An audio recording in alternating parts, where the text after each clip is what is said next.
পুরা পাহাড়ের মাঝখানে আসছি। পাহাড়ের মাঝখানে এরকম অনেক সুন্দর একটা মসজিদ। এই মসজিদ আবার এই জায়গায় ঘোরার জন্য জায়গা আছে, লেক আছে। প্রচুর মানুষ আসছে, প্রচুর মানুষ আসছে।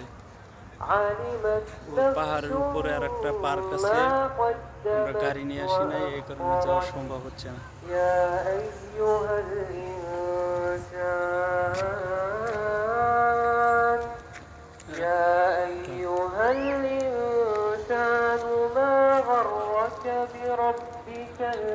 কত গাড়ি আসতেছে সিরিয়ালে, প্রচুর গাড়ি।